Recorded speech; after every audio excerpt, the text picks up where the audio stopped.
A ovaj treba kanal da se čisti.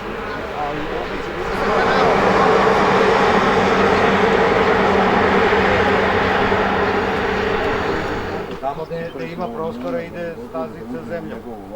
Na koje je bio kanal? Zaprek, tačno. Neki su obećavali da će da stave zvučni zid železnice, nešto pričaju. Šta znači zvučni zid? Nema toga. Duže živiš pored pruge, ovo je pruga. Rekao, šta ti je košta 100 metra niže da parkiraš? To je bezobrazno. Što jeste, opišite, molim vas nađite neko rešenje. I onda mi tražimo rešenje, barijera zvučna. Kome treba da predamo tu kuću? Opština. Tamo kako ćeš odati? Kako da... Šta smo običali? Običaj da dođu da očiste.